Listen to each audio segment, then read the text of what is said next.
What's that? I was reading the phone there, but what's up, everyone? Santacroce Crutcher here, and as always, we're going to make it happen. Two interesting guests today in the real estate field. We're going to talk a little bit about some finances, learn a little about you guys, and go from there. So I will let you guys, go ahead and introduce yourselves. In the meantime, subscribe, comment, share, like, and let's make it happen. So, Rafi, welcome to the podcast, and go and give us a little, overall introduction. Thank you for having me, Shane. Very, very nice to be here. Very cool shop you got here. And I had no idea Lucas was going to be here too. Crazy. Great seeing you here, man. Yeah, good seeing you, man. You too. We were supposed to meet on, this coming weekend. Yeah. Well, Monday. Yeah. So I'm glad that's going to be the second meet. Small world. Yeah. Yes, indeed. So my name is Rafi Pinsky, and I recently met Shane at a networking event at Topgolf. I had a great time, met a bunch of people, had some drinks, played some golf, didn't do so great. Such is life. So I'm a young Miami realtor. I service really Broward and Miami-Dade County. And I'm a former Israeli soldier. I also host my own podcast where I had Shane. Mm-hmm. And here we are doing this podcast. Mm-hmm.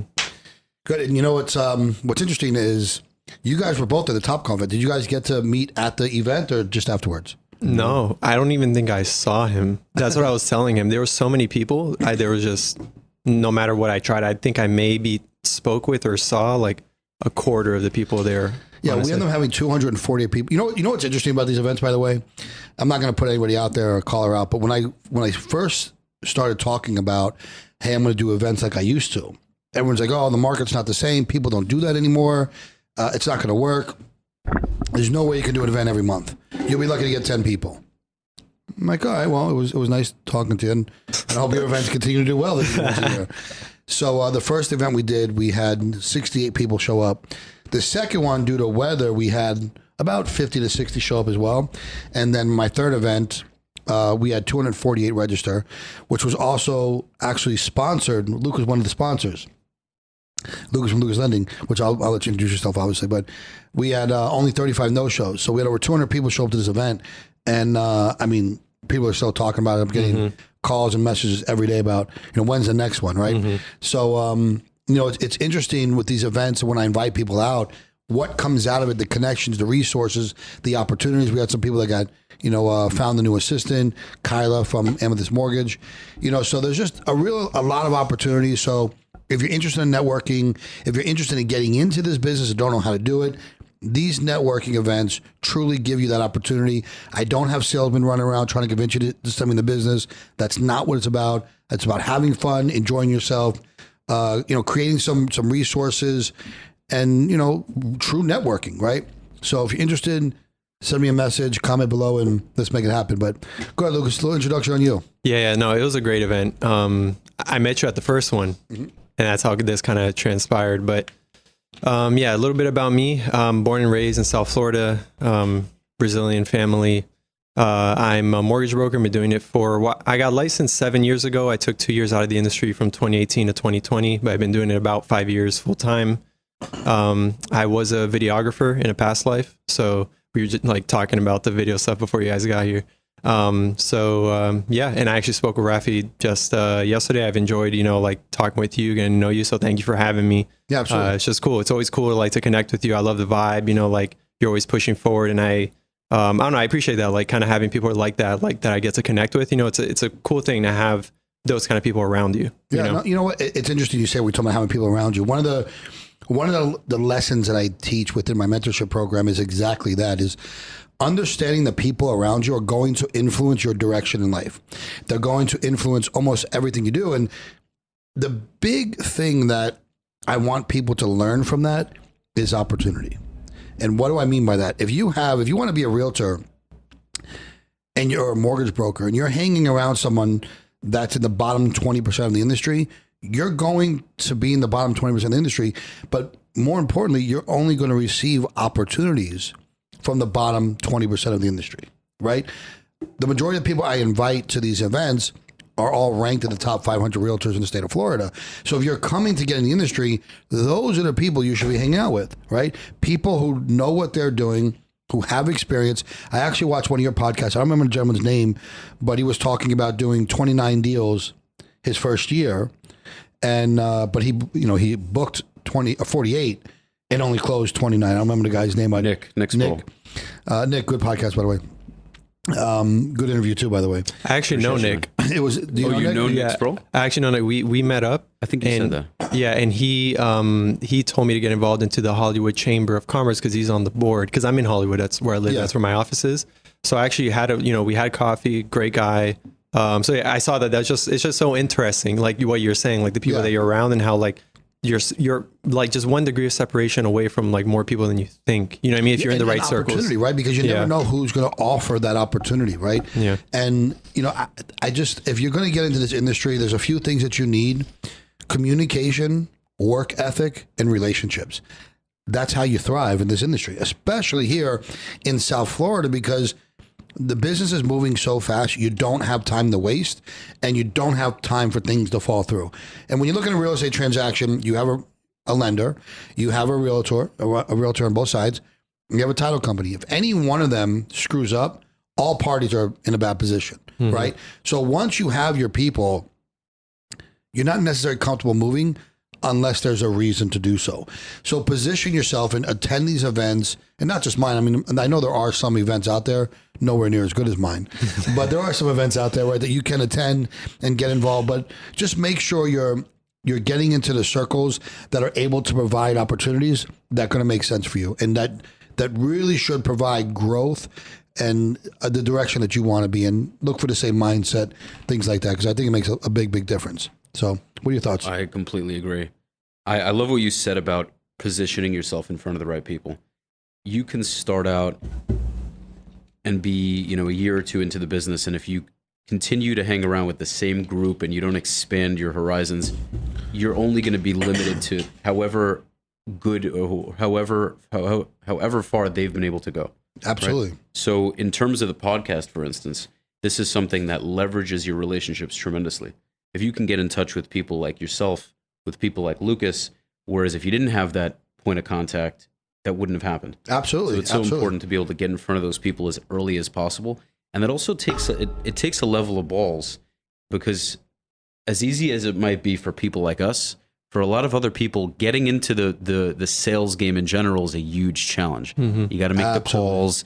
You have to be told no a million times. Can I curse on this podcast? Yeah, it doesn't matter. You got to be told no 50 fucking times, 500 fucking times, until you eventually get what you want. Mm-hmm. And that alone is such a big deterrent for so many people. So when you can push the boundary and kind of headbutt yourself through the wall, so to speak, of, I want to meet the top agent in Miami, my value is to interview that person, have a conversation with them, when my podcast gets larger and larger, that person that I interviewed will have more people checking them out. If anyone wants to go to them, they're welcome to. Obviously, I want everyone listening to my podcast to come to me for anything they want to buy or sell. But if they feel that realtor is a better fit, I'm giving that realtor free advertisement, right? So there's that value that you bring, and it's so important to separate yourself now more than ever, because a few years ago, there were only a number of podcasts. Now everyone has got a podcast. Mm-hmm. The more you separate yourself, whether you're in mortgages, real estate, title, whatever the case may be, the more you can set yourself apart from the competition, the better you're going to do. And that's what I've really come to realize. Yeah, and I like how you said, when my podcast gets bigger, right? Not if, when. Absolutely. Exactly. And that's really goes back to mentality. And again, something that we talk about in the mentorship program is exactly that. The way that we speak on a daily basis to others and to ourselves when we're alone will absolutely affect how you grow. So I noticed that because a lot of people say, oh, my thing gets big one day. No, when I get more followers, when my podcast becomes bigger, even my kids, and one thing you'll know is everything I talk about is from real life experience, right? Just this past weekend, I had my daughter, my 4-year-old, at this place called La La Land in Boca. Shout out to La La Land. No paid advertisement here, but good little place for kids. Anyway, they have this little thing where you have to climb up these pillars and jump. She's only 4, and she's horribly afraid of heights. But when she gets to a certain point, I have to let her hand go, and she has to go up by herself. And I don't allow my kids to say, I can't, period. So I have Sophie, you have to ask, how can I? And she'll look at me and she says, Daddy, how can I? I'm like, okay, you have to put your other hand first, let go of the rope, then your knee, and I explain her how to do it. And she made it all the way to the second highest thing. You know, for a 4-year-old to jump off this thing with a rope, it's kind of scary. But she gets all the way to the top, and her mom was there with me, and she looks at her mom, and she screams, record, record, record. And she goes, look, Mommy, how can I? And she jumps off this thing, goes sliding down, right? So mentality is so important in life. And it was just interesting that when you said that, and I really wanted to touch on this, is having when I become big, having the arrogance and the balls to know that if I'm doing something, I'm going to make it happen. I'm going to grow. I got to interject real quick. Yeah, please go. There are some guests that I have, because thank God I get along with people very nicely. And, at the same time, I have no problem being confrontational if I need to be, but naturally I'm very easygoing. You're cool with me, I'm cool with you. So, and I know he's the same way. So I have to get to know you a little bit. I do like a good debate, though. Yeah, I've noticed that about you. I love a good debate. But I'm definitely the same way too. But I kind of enjoy that too, like a good debate or good confrontation. You got to check out some of the debates I've done. And I'll debate both sides, by the way. Like when you see some of my other podcasts, you'll see me debate some people, and I'm like, and you're like, what? Do you really believe that shit? No, not necessarily, but it makes good conversation. Yeah. And I like playing devil's advocate because I believe like you don't have to agree with someone to understand their perspective or point of view or beliefs, right? So I do a lot of research. So if I am on the other side and the conversation is getting dull, I can just jump in, and it's like they kind of get aggressive back, right? And I always emphasize, like, I don't really agree with this, but it is reality, right? Yeah. But go ahead, finish. Yeah. So no, I totally agree. I've had some debate. That's really, it's so important to debate. If you notice, a lot of podcasters, they don't do debates. People want to see debate. They want to see war. Think about people love gladiators. They love the UFC. They love watching people all bloody and argumentative. That's what it is. Yeah. That's what gets people going. Yeah. I'll debate just about any subject. So I love debates. If anybody else that wants to come on, I don't care what side you're on. Let's talk about it. If it's controversial, I'm down. For sure. So quickly, I just wanted to, with a lot of the guests I've had, I reach out to them. Maybe it takes 2 or 3 times, and they go, you know what, great, fantastic, I'll come on. They see I'm consistent. They see I have the channel. I'm constantly producing content. Let's get on it. Other people, it takes them a while before they respond to my DMs 5 times, 10 times, 15 times. There's some people I've DM'd for months. Mm-hmm. You ever heard of Brad Lee? Mm-hmm. Mm-hmm. Dude, I've been DMing him every few days, every week, every other week for months already. I love now he's already like, yo, email my person, yada yada. But he always responds to them. Yeah. But he's always back and forth. So this is already going to happen because I pretty much told him, like, I'm going to keep DMing you until you come. We'll do it. Like, that's what I'm doing, man. Like, when it comes down to it, my strategy with this is I'm going to keep getting these high level people until there are enough high level people where I can get, and I don't necessarily look at it as levels because humans are humans, but in reality, we all have these perceptions, right? If somebody has 50,000 Instagram followers and the other person has 2 million, we're going to go, oh, the 2 million, oh, you know? Mm-hmm. So I want to put myself in a position where I can reach out to anybody and they're willing to give me the time of day. Mm-hmm. And that comes with persistent content. It comes with a lot of cojones, and it comes with not giving a shit if they're telling you either no or they're just not responding. That's, one of the things you talked about when he mentioned on sales, and I'm sure you both can attest to this, is that the myth that salesmen are born, not made, right? That you can't learn sales. That's probably the biggest myth imaginable. If you have work ethic and you're willing to read and learn, you can become a sales professional, period. I want to kind of interject on that, respond to that. I totally agree. So I have a creative background, and I was, I made music, photography, like I was in that the arts world. Exactly. And then the way that I got started in 2015, I ended up getting a job at a mortgage company. Had no idea what a mortgage was, just got a job. The first 6 months were like miserable, because I'm a relatively like sensitive person. Like I feel people, I think that's why I get along with people so well, because I'm like, I empathize and all that. But I would get frustrated. I would get so frustrated because I worked in a call center. So it was like, you're getting people, you're saving them $20 a month on a refi. Like they're telling you to go to hell. You know what I mean? So, so I'm doing that for months and months. And I don't know the mortgage process. Like there was training, but it just, it takes a little time to wrap your mind around some of the stuff. So most of them aren't giving you the proper training anyway because they just want you to make phone calls. Yeah. And so I would get so frustrated sometimes. I would go downstairs and like be so angry and so upset that I would start crying, like just so frustrated at the whole thing. But at some point, something clicked like in my mind on how to communicate benefit, how to like build trust and rapport. And I'm still getting better every day. You know what I mean? Of course. But I totally agree with that. Like to that point, like there was no way I would have never thought I'd be doing this shit. You know what I mean? Yeah, and successfully. I mean, you're not exactly doing bad for yourself. Yeah. How old are you? 29. 29? And Rafi, how old are you? 28. 28? Same age. So I have a few years on you guys. I don't know how many, but I got a few extra gray hairs, right? 2-3 years. Yeah. But, you know, I was in the industry in my 20s as well. And I remember seeing people around just always flailing. And when you look at people today between that 18 and 30 range, right? I just wonder how the hell, what's going to happen in 20 years with the majority of people, right? Because they're just not doing anything. So being in the position you guys are both in right now, well, where you're relatively successful, and I would say in some cases, very successful for your age demographic these days, and where you're going, it's quite interesting because I see so many people in their 20s right now that just are doing nothing, like literally doing absolutely nothing because they have just a whole book of excuses that have been fed to them in life on why they can't do something, right? And by the way, I'll give a shout out to Robert Kiyosaki because he's the one where I got, you know, how can I from. But ask yourself those questions. How can I make it happen? How can I learn sales? I always get asked the question, if you had to start over, where would you begin in sales?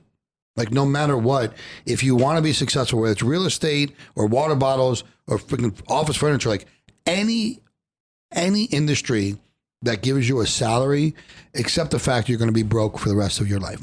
Not poor. There's a big difference between the two. Mm-hmm. But even if you make $1 million a year, you see this happen every day.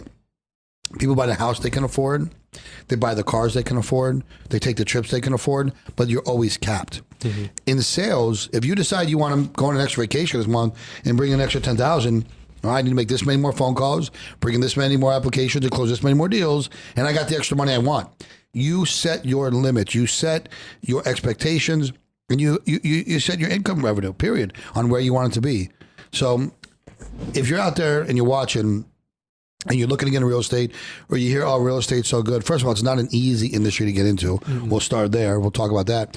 But if your fear is, I don't know how to sell, that should be the absolute last thing you should be concerned with. You can grab some books. You can go to YouTube. You can hire a professional mentor, a sales coach. I mean, there's a lot of things you can do, a life coach. There's a lot of things you can do to learn sales.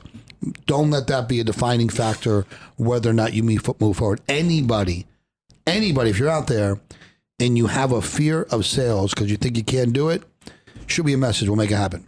But yeah, there's a quick like quote that I like on that, but it's not. A lot of people will make excuses because of their resources, and I mean, and you're a true testament to that. You know what I mean? Like not having enough time, not having enough money, enough skills, or whatever. But if you're resourceful enough, like you'll find you make it happen. Exactly. I mean, it's funny where that whole thing came from. By the way, is years ago. I was doing business for a company and I had built them up, became successful. They tried to screw me over and push me out because they didn't want to pay me anymore and do what I was doing without me. 3 months later, they're just frustrated. They're failing miserably. Everything I had implemented was falling apart. And he looked at one of my guys and he says, what does Shane do? Like, why? Like, what's so different? He's like, I don't know what he does, but he'll make it happen. And that became kind of like my mantra, but everything in life, and it doesn't matter where you're at. If you're living in a car, Steve Harvey was homeless, living in his car for how many years before he made it? He had an amazing story. If you don't know the story of Steve Harvey, go look into it. There is no excuse, period. And the biggest excuse I ever hear in life, I'm trying. Oh, that's such bullshit. I'm trying. I tried. Well, did you do it? It's yes or no. Either you did or you didn't, right? The biggest excuse in life is I'm trying, right? If you're doing something, you either did it successfully or you didn't do it successfully, and you need to analyze why you didn't succeed and fix those things, work on them until you do succeed. So remove that word, I'm trying. I don't let my kids say it. I have 5 kids. When one of my kids, I'm trying to, no, did you do it? Yes or no? And I make them answer. And if the answer is, well, no, I didn't. Well, why not? Well, Dad, I probably should have put more time after school in this homework or whatever it is. Don't let the word try be an excuse, and don't allow your kids, if you have any, quick little parental tip, do not let them say try or I can't. Probably the 2 most important things you teach your kids. Anyway, let's talk about some real estate, right? Mm-hmm. Absolutely. The current market. So I'll go first. First off, I gotta give a quick nose blow. So sorry about that. Go ahead. I'll let him. I'm dying here. He I don't know if you want to tell your story about your allergies, but he has a cat and he's allergic to cats. But he has a good reason to have the cat. So, every once in a while it gets him. Not that entertaining, but either way, no. It's a family member is unfortunately not well, so I had to take her. She's an old cat. Anyways. Yeah, but he stepped up and did the right thing. So yeah. Now he's got to suffer. Now I got to suffer a little bit. It doesn't always bother me, but sometimes it does. Yeah. So in terms of the real estate market, as everybody knows, Florida has been on fire for the past 2 years or so, 3 years with COVID and everything. Tons of people are moving down. They were tired of the restrictions. They saw how free Florida was, and I moved from Florida from New York 3 years ago. So when I transitioned into real estate, this boom started happening, and I said, "Oh my God, this is insane!" And everyone's flocking here. All my friends are calling me, "Hey, I'm thinking of coming here. Maybe I'll sell my house. Maybe I'll move out of my in-laws' basement." Whatever the case was, they're all thinking about moving. So time goes on, tons of buying and selling happens, thank God, and then over the course of time, now, in the past couple of months, we're starting to see more price decreases. Right, the mortgages have gone up substantially in the last few months. They've gone from a little under 3% to now we're looking at 6-7% depending on credit. That's your forte. I'll go into that more. So there are people who are getting nervous. What ultimately people need to realize is the market is always going to have its pros and cons. There are always going to be houses being bought and sold. When it comes to purchasing a house, obviously you need to make sure that this is money you're able and willing to spend, and you have a clear motivation as to why you're buying something. So you can always make an excuse as to why it's not a good time to either buy or sell a property. Motivation takes precedence over everything else. As realtors, the same thing applies. People now, tons of realtors are going to drop because they all got into it, and human nature says, well, it's easy. I see a shortcut. I can make money fast. Let me jump into this. Yeah. You know how with all these this happens every cycle too. With all these YouTube, oh, for sure. With all these YouTube courses, right? Hey, I'm Bill. Do you want to know you can sell sex toys online and make a killing? Wow, really? I can do that and quit my job? Yes. And they're like, oh my God. They try it. They suck at it. They jump to the next thing and the next thing and the next thing and the next thing because nobody has the mental fortitude to stick to one fucking thing for long enough for it to actually work. You know what's so funny about that too is that, like you said, they just keep going from thing to thing to thing, looking for the shortcut. Everyone does that. But the amount of time and effort that they put into trying all these little things and realizing it's not going to work out, you could have just picked one thing and spent the same time and effort of trying all these different things, and you would have probably been successful at the end of that 12, industry cycle that you went through. I just don't think people have because they don't know when it's going to pop off, right? Yeah. They don't know when, and they're getting antsy, and they feel like people are lurking over their shoulder, like, so when are you going to make it? When are you going to be successful? I think it's generational too. Like when you think about it right now, oh, totally. When I was younger, it was about building for your future, putting in the time. Hey, son, you got to start at the bottom and work your way up, right? Now it's like completely backwards where, who was it just recent? I think it was one of the Logan brothers came out and he's like, and I talked about this on another podcast, put you on blast again. He's like, if you don't have basically you have to have your shit figured out in life by the time you're like 21 or 22 years old. Like, bro, you got no shot, man. Like, what? Yeah. You're a YouTube sensation and good for you because your brother blew up or you blew up, whatever happened, but it's just not reality. You know what I mean? Not at all. And if you're going to commit to your social media platform, become an influencer and a creator, make money that way, great.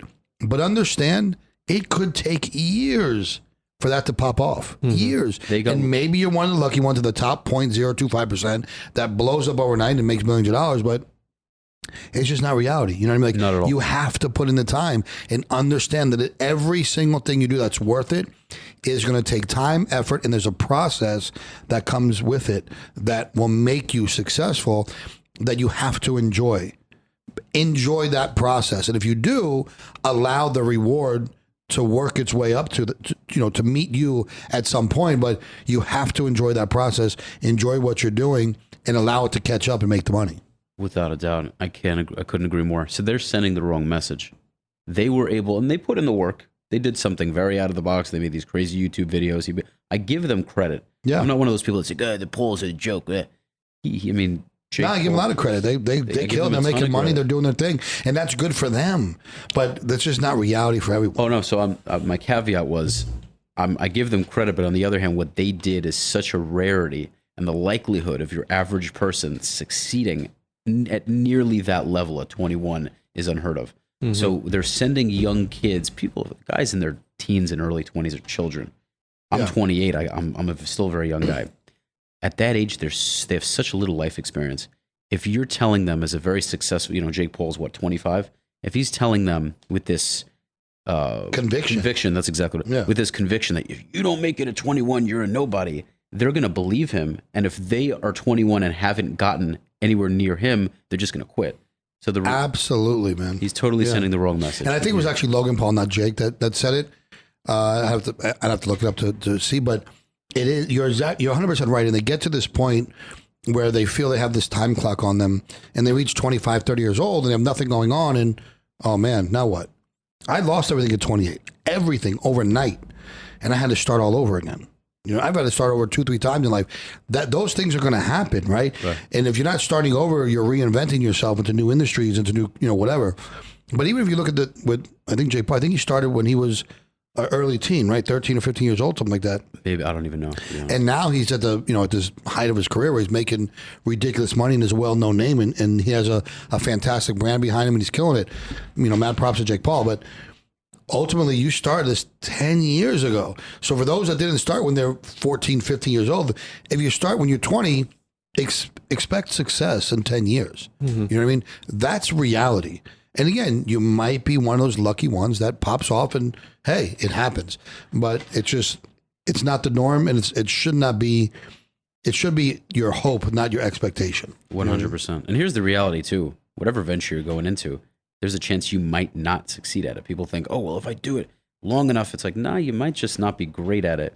If you're a shitty singer and you're singing for 10 years and everybody tells you you're terrible and you're not switching it up, you're not practicing, you're totally unaware of what's really going on. You have those tone deaf singers, they go on 100%, they go on American Idol. Everyone realizes they're terrible and they just can't really accept reality. They're delusional. Yeah. You also have to be realistic. If you're not up to par, if you have a podcast, for instance, and you're not up to par with the top level podcasts in terms of quality, and you're not as articulate as other people are, and you don't know how to debate and all these other components, if you're not willing to admit that, you've already lost. But if you're willing to admit that you lack in certain departments and you're willing to go and fix those things, and you keep tweaking over the course of time, it's only a matter of time until it's going to work, most likely. No, 100%. I mean, and it goes like that with anything, right? But let's get back to real estate, because we're gonna, with three of us in this room, we're gonna get off to all kinds of subjects here. But one thing that I definitely want to talk about is the current market, and I keep hearing a lot about, Shane, when's the next recession coming? You went through the last one. When's the next recession coming? And I want to get both your opinion. Luke, I'll start with you, and kind of what's your opinion on where the market is. I hear from both of you, and I'll give my opinion as well. But where the market is, and kind of where you think it's going right now. Yeah. So I heard a funny quote the other day about how economists are worse than weathermen or something like that.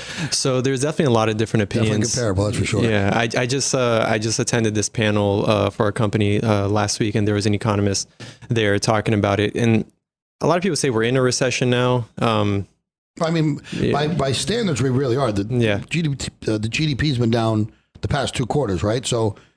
Yeah, I mean, in essence, we are in a recession if you want to talk about economically speaking. Yeah, right? CPI is up, but I guess transitioning to real estate, the idea that with the recession, prices are going to, come down or correct. I really, personally, I don't see that happening. I don't see it on the front lines. We do see price reductions happening, but that might be because the property wasn't really worth that to begin with. Some people, they're overzealous when they're listing sometimes. Well, they're trying to, listen, if you go back... But they were even selling. To January. They were, what are we in June? They were selling at that time. That's the thing. Even January, you could list a market, a property for 20% of a market, and you'd get offers almost immediately. Yeah. Crazy. It was insane. Cash offers, right? So, they're taking a shot. I did it on a condo just to see.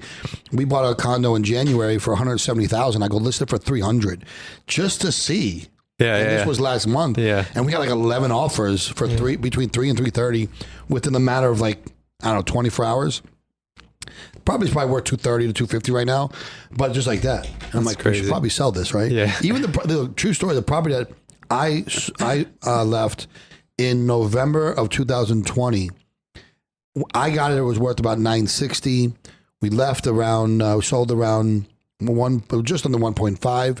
It's listed. It just listed this week for 2.499.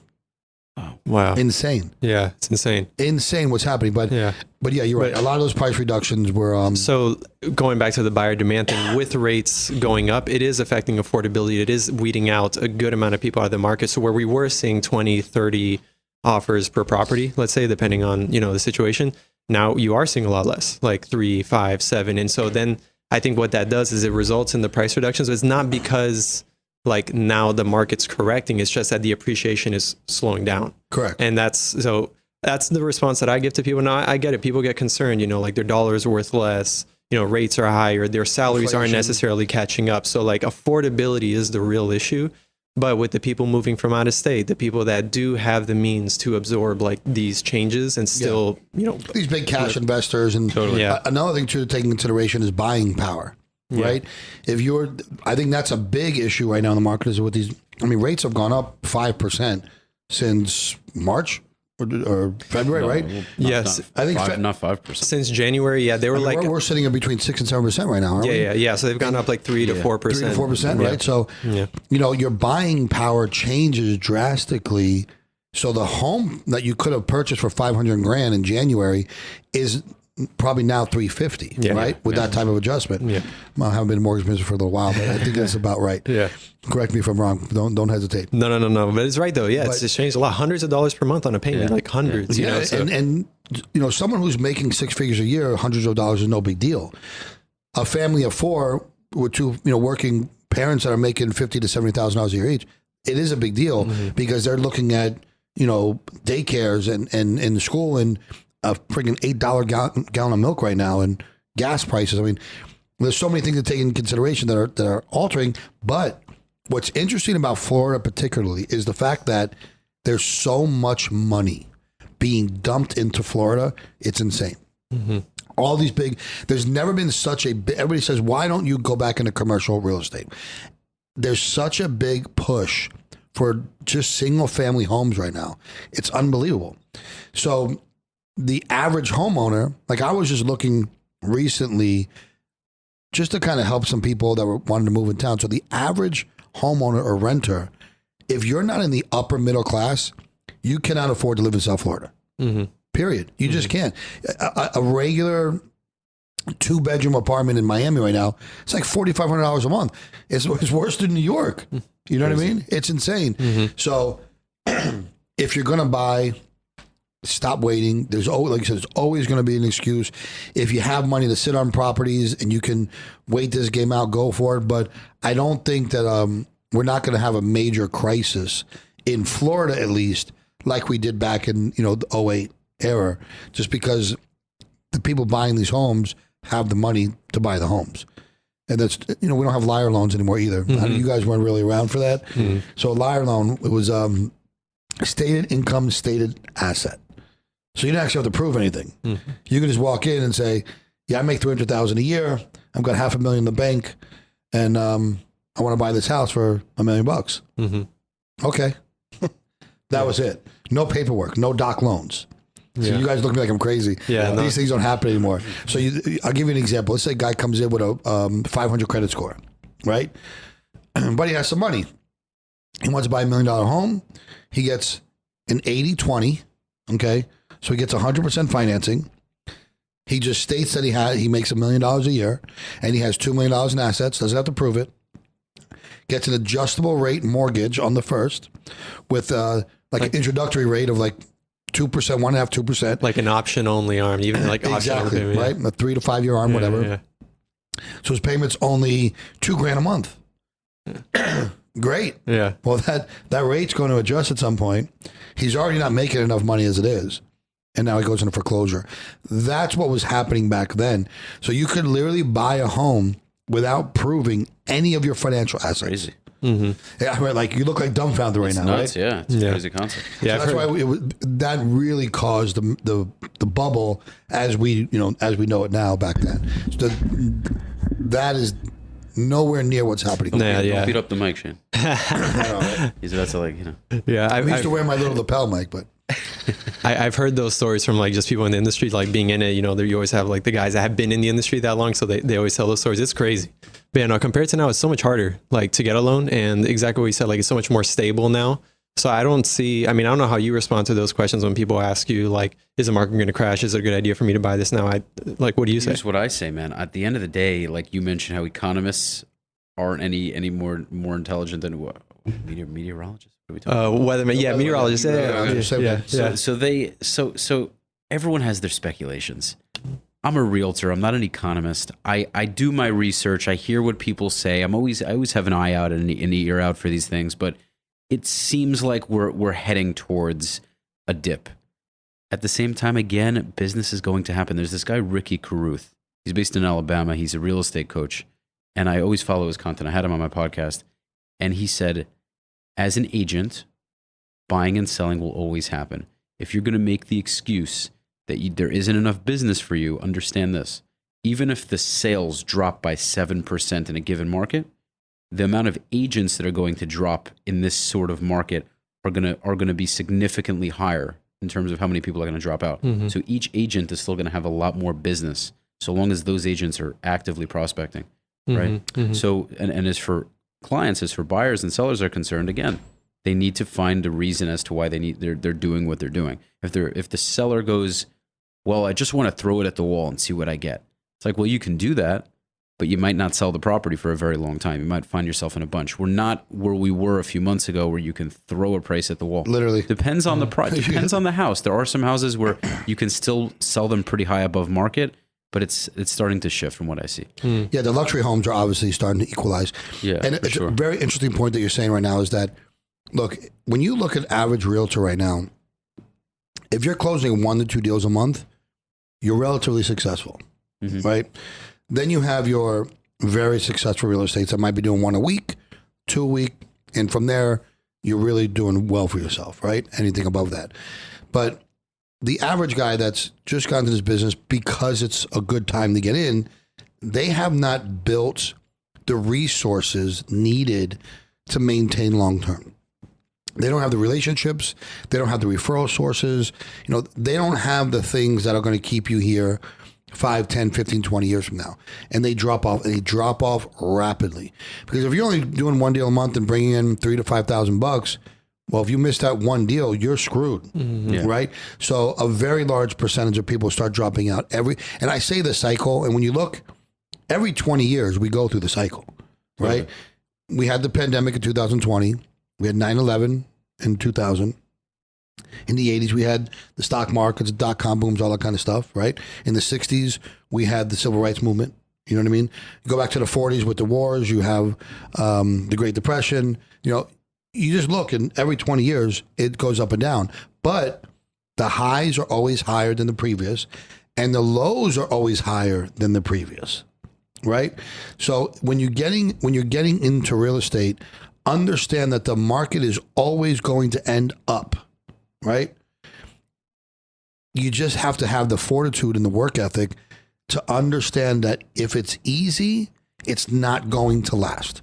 If you're not putting in effort and you're not working hard, it is not going to last. That's not just that real estate. That is anything, period. Anything you're doing that's too easy, right? Even these YouTube guys, these hip hop guys, like they're working. I mean, Jake Paul, give it to him. The man's working his ass off every single day. You see him having fun here and again on Instagram and whatnot, but the hours of training it takes to be in that kind of shape alone, plus all the content you have to put out, the reviewing, the editing, the approval, it's a lot of work, right? So anything you're doing in life that is that easy, it's just not going to last long term, period. Right? Oh, for sure. But another good thing is a lot of the good news is the people at the bottom are going to drop out. it's a filtration system. It works that way in every industry. When things go to shit, when things get hard, only the strong people last. Mm-hmm. What it is, it's survival of the fittest. Mm-hmm. You know, and the truth of the matter is, I'm okay with that. Because I know I'm going to be on the right side of it. Mm-hmm. So it is what it is. So let's real quick. We only got a few minutes left here. I want to go around the room and just kind of talk about how to reach out to you guys. Rafi, what areas are you typically focus on in South Florida? So I'm in Aventura. For whoever doesn't know Aventura, it is north. It's the northernmost part of Miami. So I like to service anywhere south, mainly from Brickell and up. So from Brickell to Aventura, we can put some map or something like that. And then I'll go as far as Upper Broward. Now, if somebody needs something in Palm Beach or someone needs something in Homestead, I won't necessarily go all the way down there or up there, but I'll definitely help find an agent, facilitate that, take care of it. I'm not going to say, oh, I don't do that. Bye-bye. Go find someone else. So if someone wants to reach you, how do they contact you? Well, you can reach me by my number. Okay, so 786-813-2104. You can check me out on Instagram at Rafi the Realtor. You can check out my podcast at Soothing Semantics. Any other. And I'll make sure that's in the description for you guys as well. So yes. So Lucas, I think you're licensed in a couple of states, or is it just Florida right now? Our company's nationally licensed. Me personally, I'm in Florida, but so we have a referral network. Like if there is someone in another state that needs anything, we're in 47 states, so pretty much every state. Nice. Yeah. So if someone wants to reach out and contact you, what's the best way to do it? So everything's Lucas Lending, so lucaslending.com. My email is lucas@lucaslending.com. My phone number is 954-854-3394. So text me, call me, all that. And again, I'll have his information in the description below. Again, I want to thank you guys. I appreciate you guys coming out. When we have these podcasts, we always want to have a certain direction where we're going to go and talk about something, but we always get off and talk about some interesting topics. So I appreciate you both for being here. And make sure you guys check them out if you need anything. And again, subscribe, like, smash, comment, share, all that wonderful stuff, right? And let's make it happen. Appreciate it. Awesome. Let's make it happen. Sounds good.